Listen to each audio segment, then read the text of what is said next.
Today, as a part of our programming, we have a special guest by the name of Kristen Schell, who is the Chief Program Officer with Working Credit NFP, and she's going to share with us today some really excellent insights and things to watch out for. So without further ado, I'd like to hand it over to Miss Kristen. Miss Kristen. Thank you, Natalie. Thank you so much. I'm so excited to be here today and talk to you about identity theft, fraud, and scams. Let me just get my screen up and I will kick it off. Here we go. 1 second. Okay. So again, my name is Kristen. I'm the Chief Program Officer at Working Credit. A little bit about Working Credit. We are a national nonprofit that helps individuals build financial health. We focus on credit, but can really address any financial concern.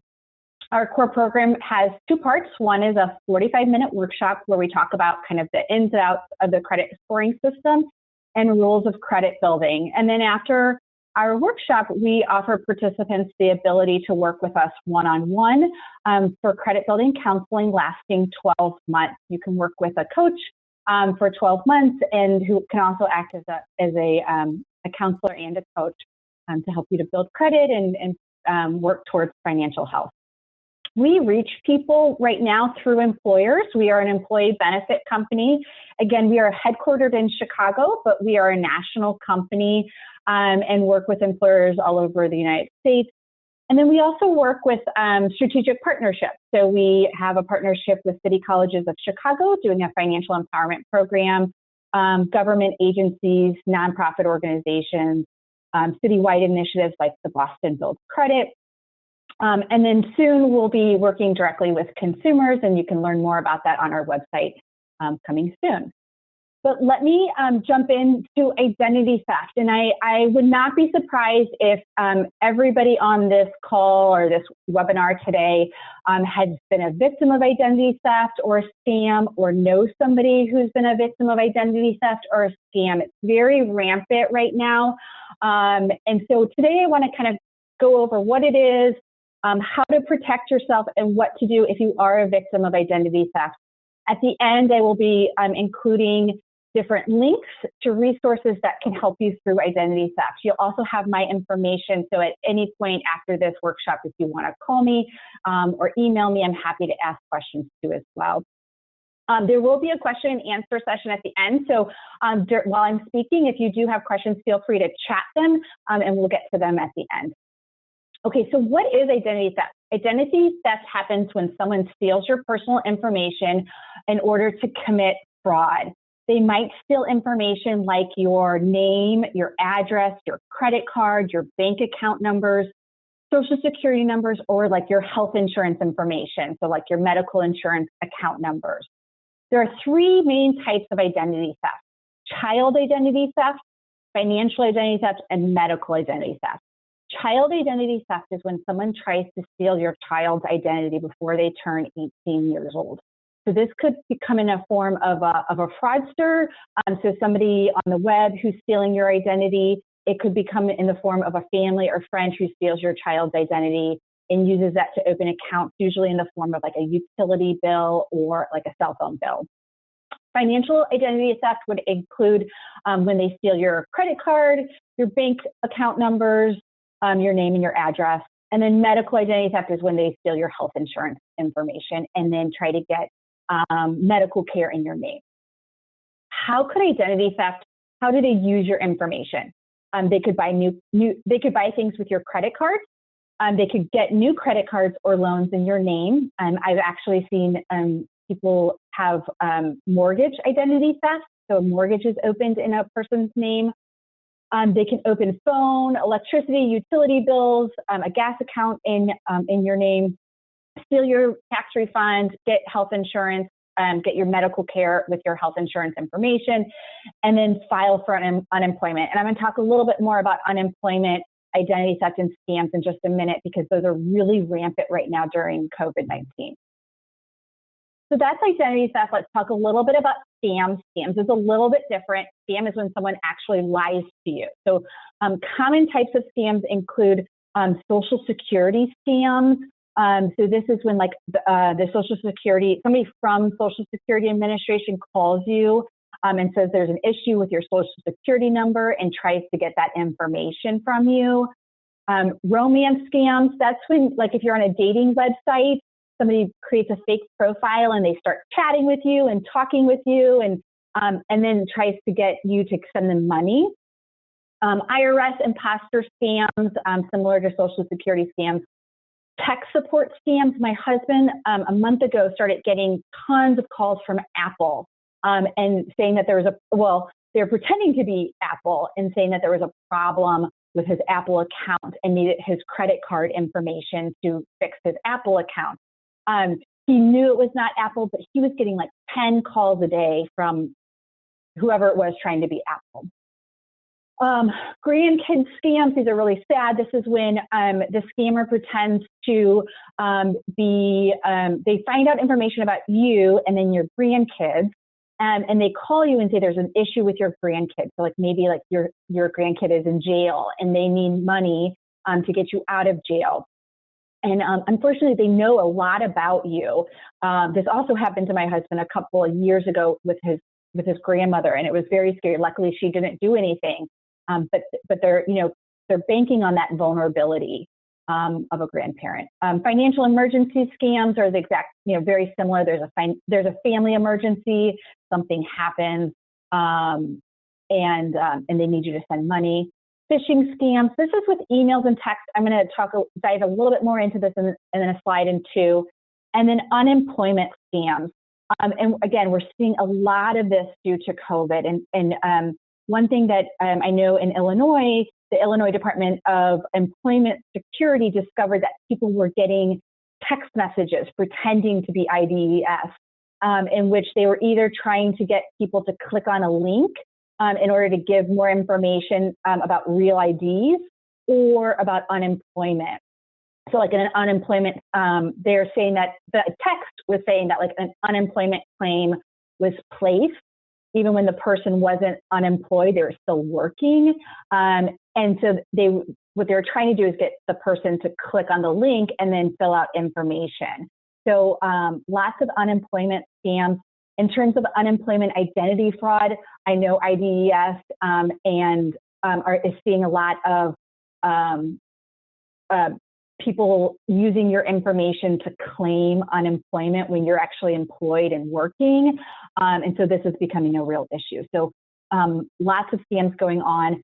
The phone is still the top way scammers are reaching consumers, both through phone calls and text messages. So we used to see, we used to think of scams and identity theft through email, but getting phone calls all the time, text messages is becoming another big way for identity thieves and scammers to get your information.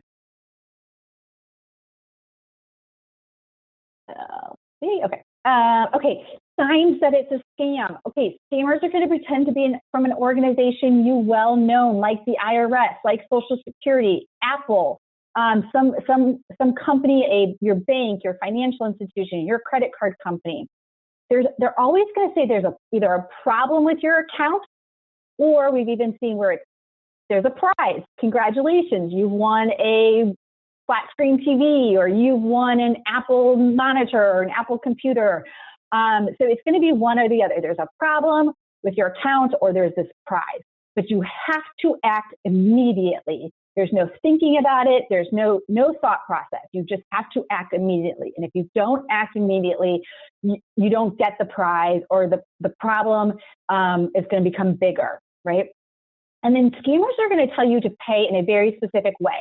There's going to be a specific way that you need to pay, whether that's a gift card, a money transfer, cryptocurrency. It's going to be very specific way to pay.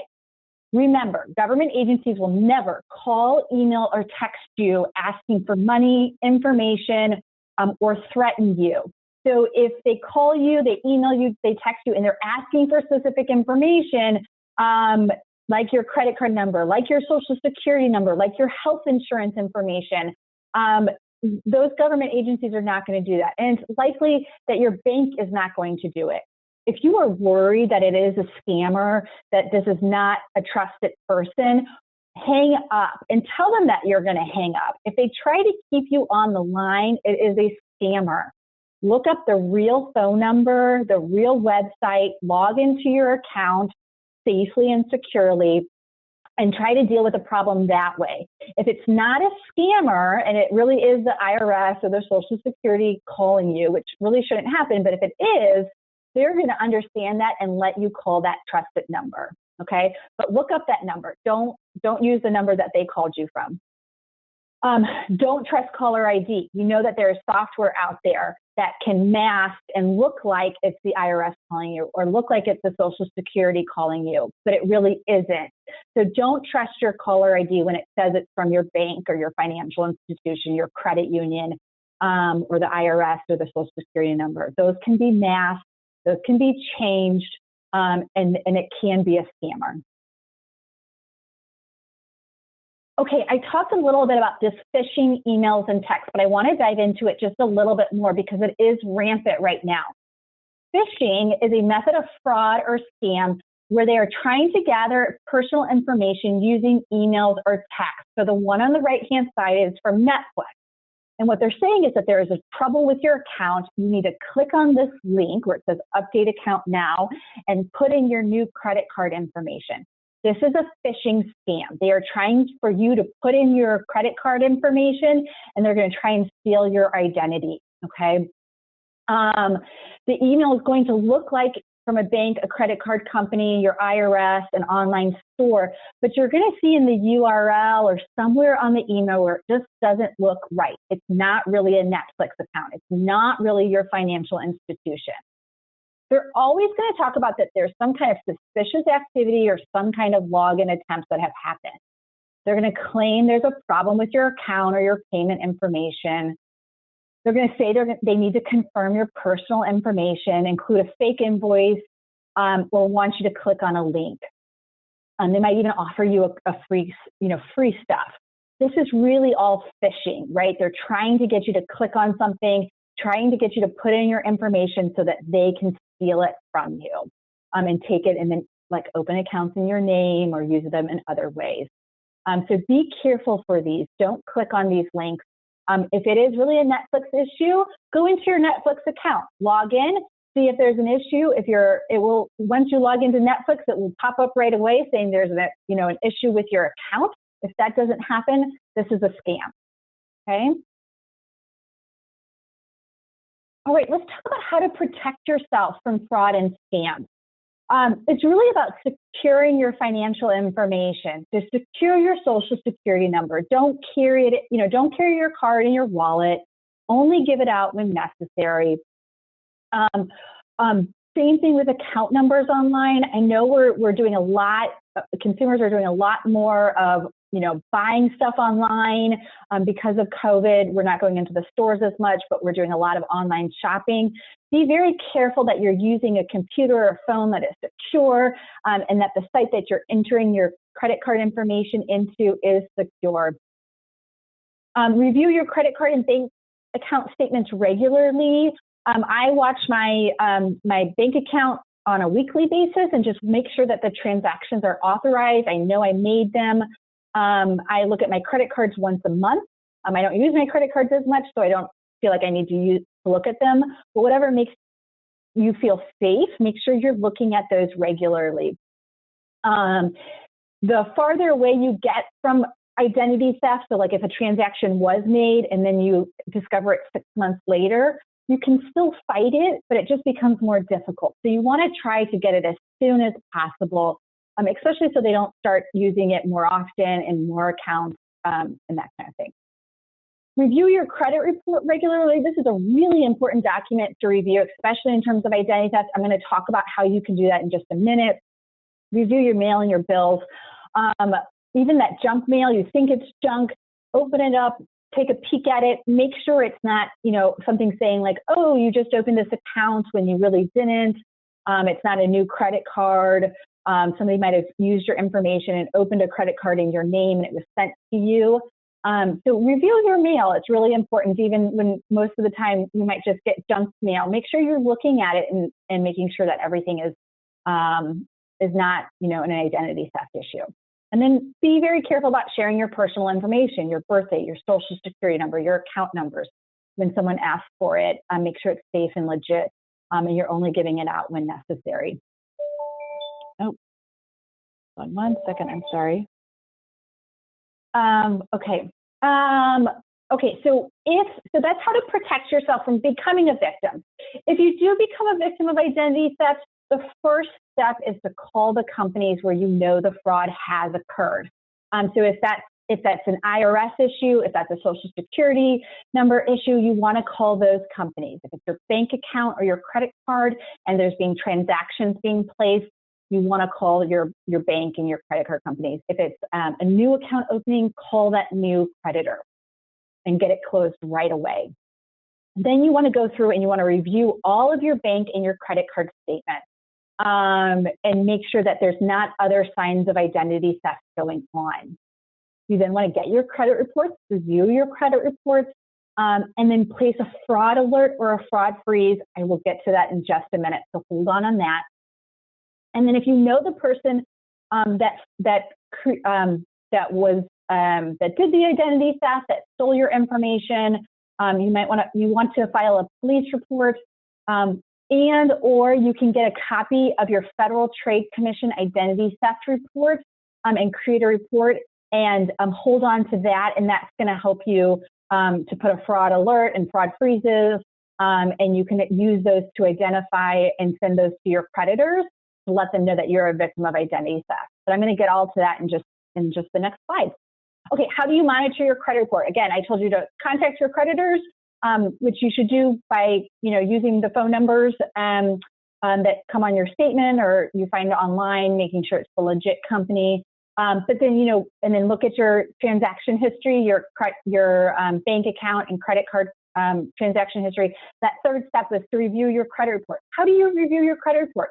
Annualcreditreport.com is a great place to review your credit report. You can access a free credit report weekly from TransUnion, Experian, and Equifax. Those are the 3 credit bureaus by going to annualcreditreport.com.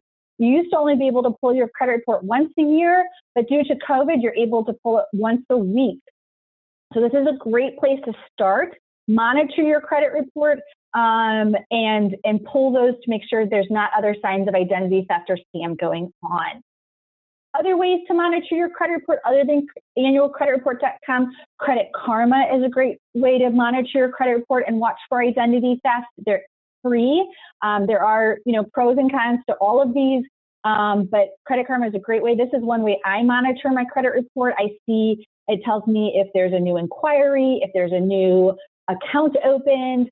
They do have this deep dark web kind of scan of your name. So lots of features there in Credit Karma. NerdWallet is another place which is free. On Credit Karma, you get your TransUnion and Equifax reports. On NerdWallet, you get your TransUnion report. And then freecreditreport.com, which is an Experian product, is also free. You can monitor through there, and you get your free credit report and your free FICO score there. You can also pay for a credit monitoring system. Just know that credit monitoring systems monitor your credit report. A company will check whether a company checks your credit report, a new loan or credit card, whether that appears on your credit report, your personal information, if that has changed. That's what a credit monitoring system is going to do.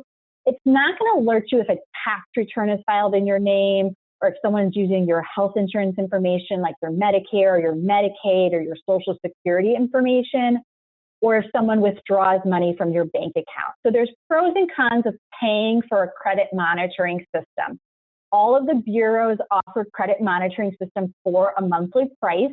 And so that is something you can do, but just know, it's just important to know what they monitor and what they won't monitor, okay? Okay, and so then I also said that during monitoring your credit report, and if you're a victim of identity theft, one thing that you can do is you can put a fraud alert on your credit report and or a fraud freeze. So let me talk about the difference between these. A fraud alert is a warning placed on your credit report that tells lenders and creditors to contact you to verify your identity. So if you've been a victim, you can put a fraud alert on your credit report. I've seen it in many different forms, in which it then requires creditors to contact you when opening a new line of credit. So I've seen it in which, like, it says it's a fraud alert, but it says that, like, I want you to call me at a specific phone number, or you place a fraud alert and I want you to verify 2 specific pieces of identification, like a driver's license and, you know, a social security card, right? So, so you can put a fraud alert on your credit report. It is only good for a year. So if you want to extend it beyond a year, you can do an extended fraud alert. An extended fraud alert, you need to submit either a police report or that identity theft report, which you can get from the Federal Trade Commission, and I'll show you how to get that. And this will extend it for 7 years. So you can have a fraud alert extended for 7 years. And then, so those are just alerts. The next step is going to be a credit freeze. And there's pros and cons to doing a credit freeze. But if you're a victim of identity theft and they're using your information to open accounts in your name, like a credit card or a loan, a credit freeze can be a great way to go. But it prevents lenders from accessing your credit report at all. So if you put a credit freeze on your credit report, anytime anybody tries to pull your credit report, they're not going to be able to see anything. They get an alert that says this credit report is frozen. This can be a great thing to do, especially in terms of you're trying to protect your child from identity theft. You can put a freeze on your child's credit report and freeze it until they're 18 years old, in which they're then able to access credit, so you know that they're not going to be a victim of identity theft. The thing to be careful about credit freezes is that if you do put a credit freeze and you go apply for a credit card or for a mortgage or for a car loan, you need to unfreeze it before you do that. Otherwise, the creditor's not going to be able to access your credit report. This also includes if you're renting an apartment, getting insurance. These all check credit. In some cases, jobs might check credit. So if you're going to do any of these, you want to make sure to unfreeze it. Due to a lot of breaches that have happened within financial institutions and especially the credit bureaus, they have made credit freezes a lot easier in the last couple of years. So you have to go to each of the bureaus to freeze your credit report. If you just freeze it with TransUnion, it's not going to freeze it with the other 2 bureaus. You have to go to each one. It is free to freeze your credit, but they're going to give you a PIN.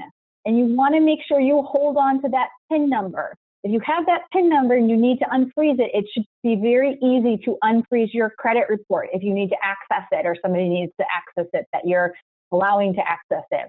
You just put in that PIN, you unfreeze it, and it's usually unfrozen within a couple of hours, sometimes even more instantaneously. If you lose that PIN, it becomes difficult to get a new PIN. So just be careful, make sure you put that PIN in a very safe place. These are the places you can go in order to place a fraud alert or a credit freeze on your credit report. Okay, so you go to each of the 3 credit bureaus, TransUnion, Experian, and Equifax, and you can use these links to do a credit freeze or a fraud alert. And they have lots of consumer education information on those websites too about each of these products if you have more information, but those are both free. Okay, and then lastly, before I get to resources, credit repair scams, for-profit companies that provide credit repair. Be very careful. If you are a victim of identity theft, you do not need to go to a credit repair company, a for-profit credit repair company, in order to deal with your identity theft. I'm going to give you resources that you can use if you are a victim of identity theft. We know that credit repair scams are out there. We had a client, and we hear this a lot. Unfortunately, her father used her information to open a cell phone bill or a cell phone account in her name, defaulted on that cell phone account. It went to collections. It hit her credit report. And then her father told her to go to a very well-known credit repair company to get it off of her credit report. It's not going to happen, okay? But the credit repair company told her that they would be able to get it off. She paid $100 a month for 6 months trying to get that off, and it never came off of her credit report. By the time she got to us, we were able to kind of walk her through the steps of working with the creditor, disputing that it was identity theft. But she had already paid $600. And she could have settled that cell phone bill for the amount that she paid the credit repair company. Signs of a credit repair scam. They insist that you pay them to do work before they do anything on your behalf. It's illegal for them to do this. They tell you not to contact credit repair or credit reporting companies, the credit bureaus, TransUnion, Experian, FX, or your creditors. It's illegal for them to tell you to do this. They tell you to dispute information on your credit report that you and they know is accurate, okay? You cannot do that. And then they give you false information on applications. They tell you to give false information on applications for credit or a loan. Again, this is a scam, so be careful about credit repair. Okay, and now I just want to talk about resources for identity theft and scams. There's 3 really great ones. The first one is going to be the Illinois Attorney General, the Consumer Finance Protection Bureau, and then the Federal Trade Commission. So I want to go into each one of these a little bit more. The Illinois Attorney General website has great resources on identity theft. They actually have a hotline for Illinois residents in which they will work with you one-on-one, giving you assistance so that you can work to report the crime and take the steps needed for identity theft. So this is a great website to go to if you're a victim of identity theft and want to work with somebody one-on-one on that. So the Illinois Attorney General, again, all of these links are here, and then there will be a resource page that you can access in order to get that information. The next one is going to be the Consumer Finance Protection Bureau. If you're not aware of the what we call the CFPB or the Consumer Financial Protection Bureau, it's a great resource. It's great for fraud resources. It's also great for just consumer education in general around finances. But they have a specific page all about fraud and scams and what to do. So I highly suggest going to there. So love the Consumer Finance Protection Bureau. And then lastly, the Federal Trade Commission is a great and probably the #1 place where I would say go to if you're a victim of identity theft. If you go to identitytheft.gov, that's the Federal Trade Commission's website. And this is where you would get that recovery or identity theft report that I was alluding to in my other slides. You would press the Get Started button, and it's going to walk you through the process. And at the end, you're going to come up with not a credit action plan, but an identity theft action plan of everything that you need to do as a victim of identity theft. This is the best place to go. If you don't want to go through the plan, if you click on this Browse Recovery Steps, that's going to give you more information. So identitytheft.gov is a great place to go. The FTC also has a website called consumer.ftc.gov. That's another great place to go. That just gives you more information about identity theft and scams and things that they're seeing that consumers are reporting. So another great place. This is where at identitytheft.gov is where you get that identity theft report that you can send to the credit bureaus and creditors when you're a victim of identity theft. And then lastly, the FTC does ask consumers who are victims of identity theft to report fraud to their FTC. So not only do you create that plan, but if you could also report it, then they compile all those reports. And if they see a trend, like there's a specific phone number or a specific website or a specific link that is scamming people, they can then investigate it. And that's where they can go after and press charges and find out who's doing the identity theft and the scams. But they can't do that if you don't report it. So not only do you want to do that identity theft report, but you also want to report it too as well. So that's it for me. I'm gonna hand it over to Natalie, but this is my contact information. I'm going to stick around. I'll be able to answer questions and answers at the end if there was something that you still have questions about. But this is my contact information too as well. So if you do have any questions about identity theft, feel free to text me, call me, or send me an email. I'd be happy to answer those questions. But Natalie, I'm going to kick it back over to you. Thank you so much, Kristen, for those great insights and for those resources that we can all utilize. It was very helpful. Let's go ahead and talk a little bit about Operation Hope. So let's go here and entire screen. Hello, just a second. We're going to start here. So I am Natalie Laurenti. I'm the financial well-being coach out of the Chicago City Treasurer's Office. As you may or may not know, the Chicago City Treasurer's Office has linked up or is partnering with Operation Hope in order to provide you financial well-being and credit counseling.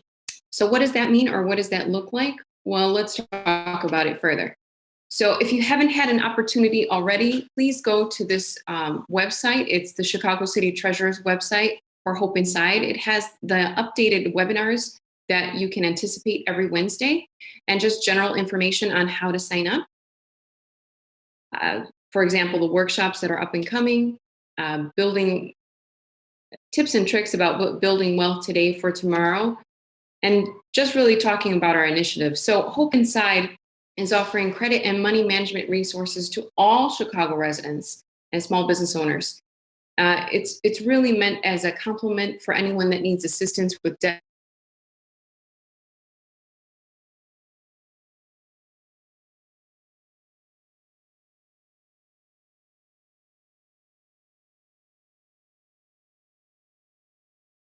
For community, anything from building a budget or crafting a foundation for your savings to reading errors on your credit report. So yes, you are able to get a copy of your credit report every 7 days during the pandemic, but that doesn't necessarily mean, unless you had the acumen or unless you were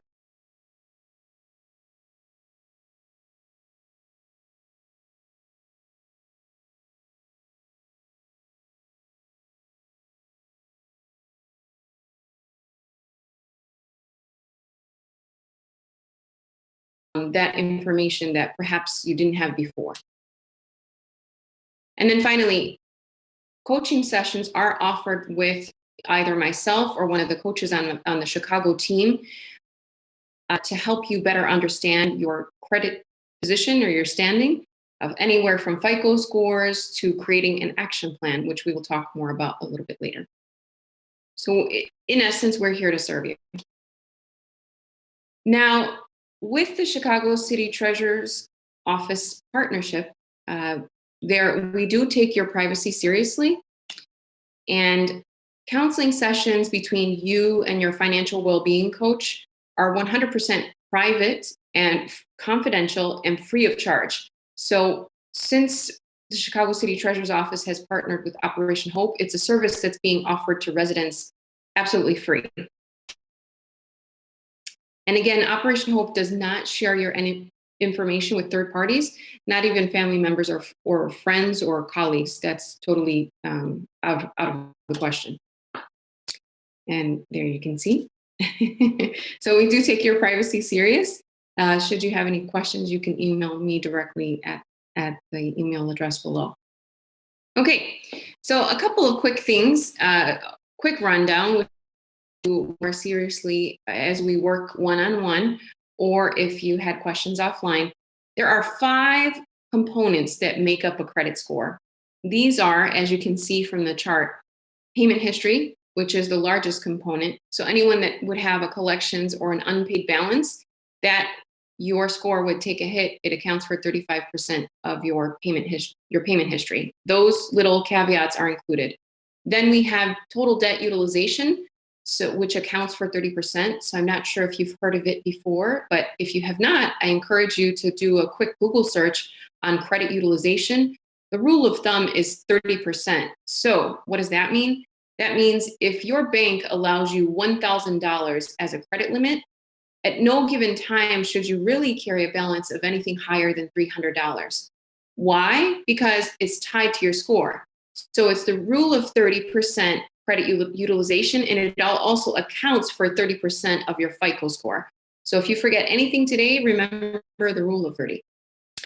The other three components, which are lesser but also important, are the length of credit history. So lenders are more inclined to work with you to retain your business if you've been with the bank, or if you've been with the bank or the institution, say for at least 3 years or 5 years. That also maintaining accounts over the longevity is what accounts for the 15%. And then what we have is account diversity, which accounts for 10%. And diversity, you would think, wouldn't matter that much, but it does. So what lenders like to see is a healthy mix of the two, not too many retail store cards. They don't want to see 27 cards out there. They want to see, okay, this gentleman or this lady has a healthy mix of 3 to 5 credit cards, which would be revolving, which is continual that you keep using. And then they also have installment debt. So anything that's considered a fixed monthly payment, that would be like a mortgage, a car note, and things of that sort. So account diversity, having a healthy balance of the two also impacts your score. Then finally, new credit. So who here knows about when you're allowing someone permission to access your credit report? There's a thing called hard inquiries and soft inquiries. Soft inquiries are only for the purpose of review, and that's what we do here within the Treasurer's Office and with Operation Hope. We would review your account information and your record or your profile, but it doesn't impact your score. So what does that mean? What that means is that when we pull your information, it's not reducing your overall FICO score. When someone does a hard inquiry on your credit, say you're going for a car loan, or say you're going to rent a new place, or say you're trying for a mortgage loan, that would be considered a hard inquiry. A hard inquiry generally can reduce your score between 5 to 7 basis points. So you have to be very careful when you're applying for credit, or certainly sure that you really want to go with that lender.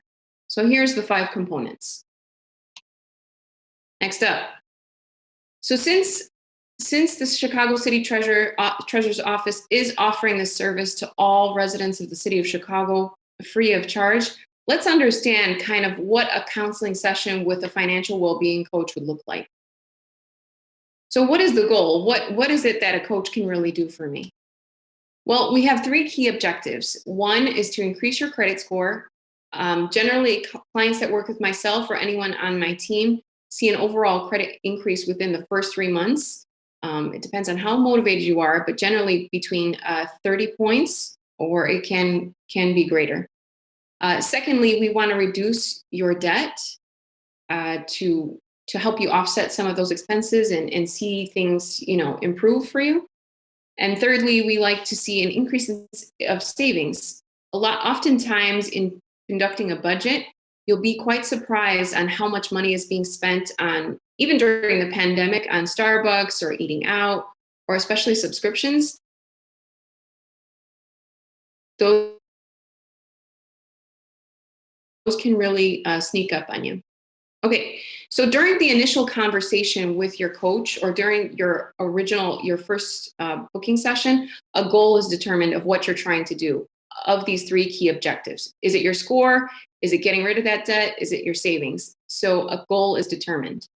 And then secondly, so if we use credit as the main example, say you call myself today and say, Miss Natalie, I just got to boost that credit score. I want to join that 700 credit score community. I'm going to tell you, okay, let's do it.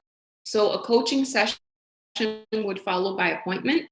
And here's what the actual coaching session looks like. Okay, so your first session is imperative after you fill out your enrollment forms, because your coach will do the following. We will provide an overview of all the disputes that need to be entered, or the things that need.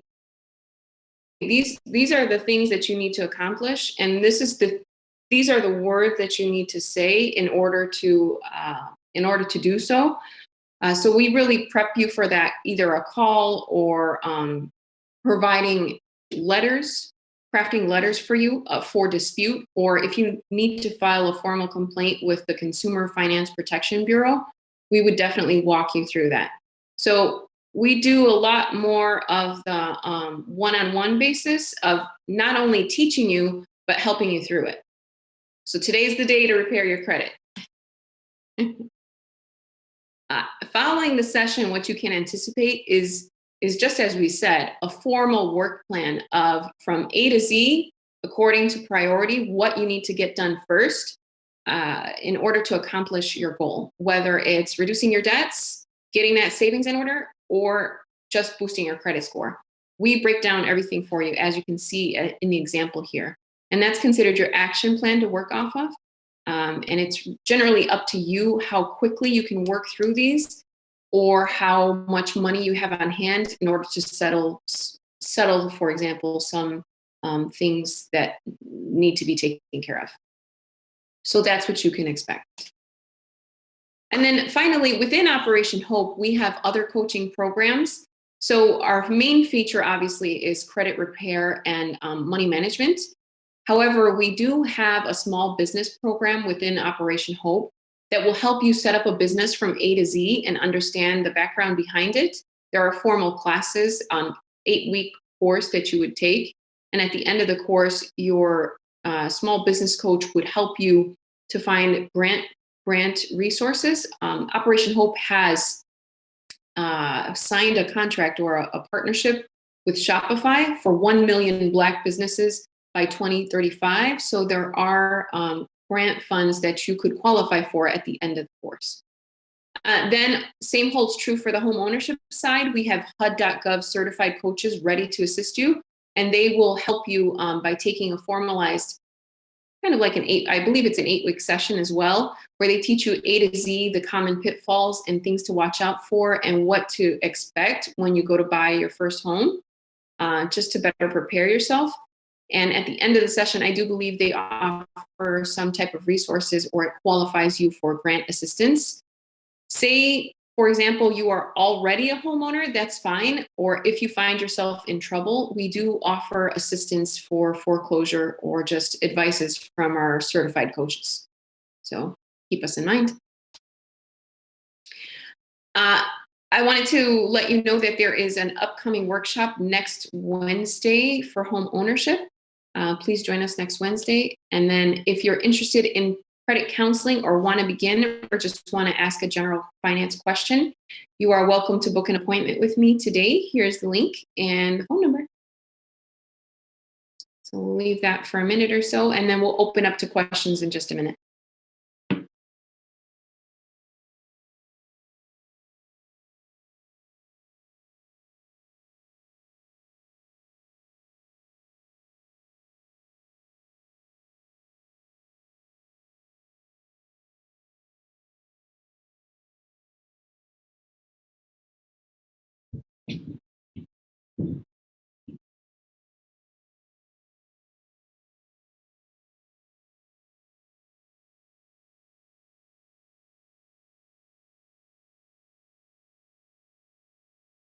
Okay, thank you for your patience, and we'll go ahead and open up for questions for either myself or Kristen.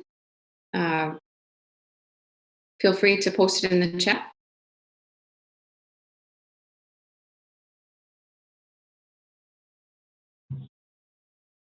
I see a couple of questions, Natalie. One being, will closing a credit card account lower your FICO credit score? And then, yes. Do you want to take that? I'm sorry. First question is, will closing out an account lower your score? Yes, it will initially. If you're trying to reduce your debt and bounce back, yes, it will reduce your score initially. But if you're reducing your balances or paying off your overall balances, it will bounce back. So not to worry. Next question. The other question that I see is that what is the difference between a credit card and a charge card? I need more details on that one because they are one and the same, sounds like. Do you mean a debit card Yeah. and a charge card? I'm not sure.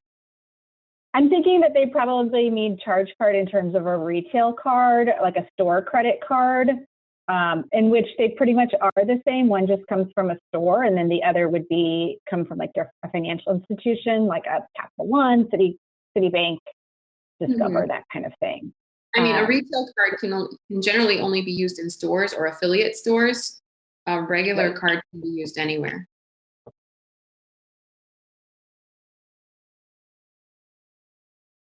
Um,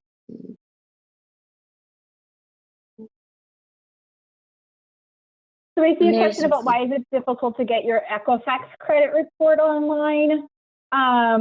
I know I mentioned that when I was talking about my the identity theft presentation. So whenever you pull your credit report, either through annualcreditreport.com or the credit bureaus, they do ask for security questions. There's usually about 4 security questions that you have to go through, so it can become difficult to answer those questions, and they do try to trick you for sure. Like there's been times where it asked me if I've ever had a fishing license before. So you do need to be careful about those questions. If you do struggle to get your reports online, I would recommend calling the bureaus themselves, and you can access them that way too as well, if you're trying to get them directly through the bureaus.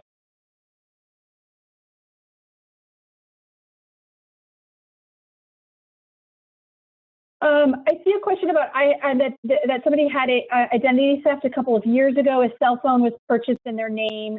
Is it too late to file a report with the FTC to go after the fraudulent party? Not at all. I would still do it. I would definitely call the creditors and the most important thing with identity theft is to realize, how did they open that account in your name? Did they use your name, your address, your social, like all of your information, or did they use just some of your information, but like maybe the address wasn't the same? So it's like your name and your social, but then it's a different address. So knowing how they open the account is helpful and how to fight it. But it is not too late if it has been a couple of years, for sure. And then there was a question posed about closing your accounts at the same time. No, it's not advised to close all of your accounts at the same time. If you're trying to reduce the number of accounts that you're maintaining, I would suggest staggering them, like closing one and then just waiting a month or two and then closing the second one. Because otherwise, what you'll see is that your score will take a dip or a dive by 5 to 7 points per account that you're closing. So no, I don't advise that. Be sure to stagger it. Where's the charger? Find it.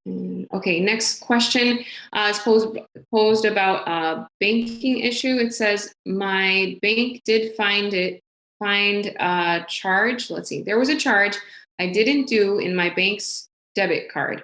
My bank did find it to not be me, and they did take that off. So generally, Maria, every bank has a fraud department that's monitoring those kinds of things.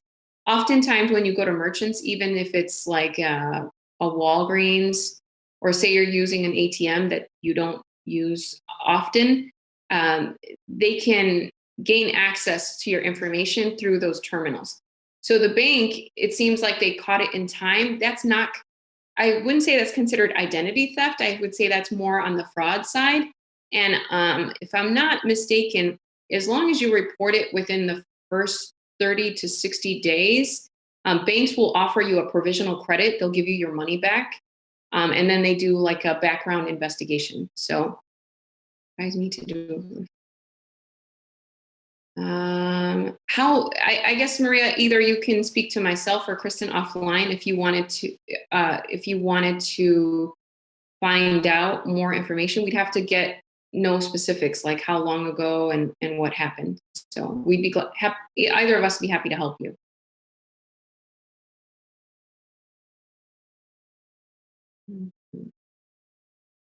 Kristen, do you want to take a crack at that one, unemployment fraud one? Yeah. So I'm sorry to hear that you were a victim of a unemployment fraud. Again, it's really rampant right now and has been in the past. How do you know when you're safe? I don't know if I could ever state that, like, you'll know you're going to always be 100% safe, but I would just, again, make sure to be monitoring your accounts, monitoring, your bank statements and your credit report, and then, checking through the Illinois Department of Employment Services just to make sure that, you're not another victim of identity theft. There are things to do within your Social Security. You can go to the Social Security Administration to look that up. They can be pretty extreme, like getting another Social Security number. It's not really, it's very extreme act, but, and then, other ways is just kind of, monitoring your credit it would be another way to do that.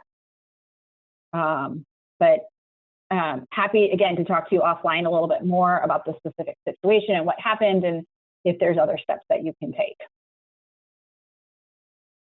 There's great questions coming in, just making sure we are keeping up with them. So I'm gonna take the next one. So I believe this is Miss Carol David. She posted in the chat. It says you had an old debt from 2015 that was paid in full. So generally debts remain on your credit report for a 7-year period. I'm not sure when it was paid in full, whether it was 2015 that it was paid in full or later. You have one of two choices. Either you can wait for that to drop off, or you can enter a dispute directly with the Bureau, which is free of charge. You really shouldn't pay people money to do that. And if you'd like, we can talk offline, Miss Carol, and I can assist you.